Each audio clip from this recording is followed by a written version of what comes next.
Renungan pagi, teladan Yesus dalam mengasihi musuh. Lukas 6 ayat 27-28 berkata, "Kasihilah musuhmu, berbuatlah baik kepada orang yang membenci kamu, mintalah berkat bagi orang yang mengutuk kamu, berdoalah bagi mereka yang mencaci kamu."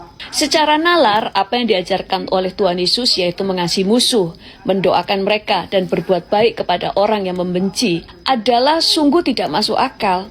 Tetapi karena ini perintah Tuhan, mau tidak mau, suka atau tidak suka, ngerti apa enggak, sebagai pengikutnya kita harus taat melakukan apa yang diperintahkannya. Karena sekalipun itu tidak masuk akal, Tuhan itu lebih bijaksana daripada kita. Hal senada juga disampaikan oleh Rasul Paulus kepada jemaat di Roma, yaitu agar mereka hidup dalam kasih. Roma 12 ayat 18 berkata, "Dan sedapat-dapatnya kalau hal itu bergantung padamu, hiduplah dalam perdamaian dengan semua orang." Kata perdamaian yang dimaksudkan dalam hal ini bukan menunjukkan kepada situasi yang tenang, aman, tidak ada konflik atau perang, tetapi mengacu kepada suasana hati yang harus diupayakan untuk tetap menjadi tentram dan damai sekalipun berada di antara musuh atau orang-orang yang berlaku jahat dan membenci kita sekalipun.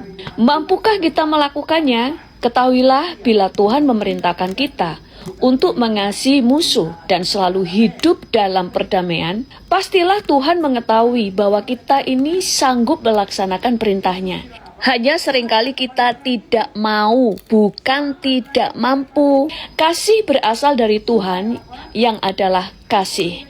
Maka kekuatan dan kemampuan untuk mengasihi pun datang darinya.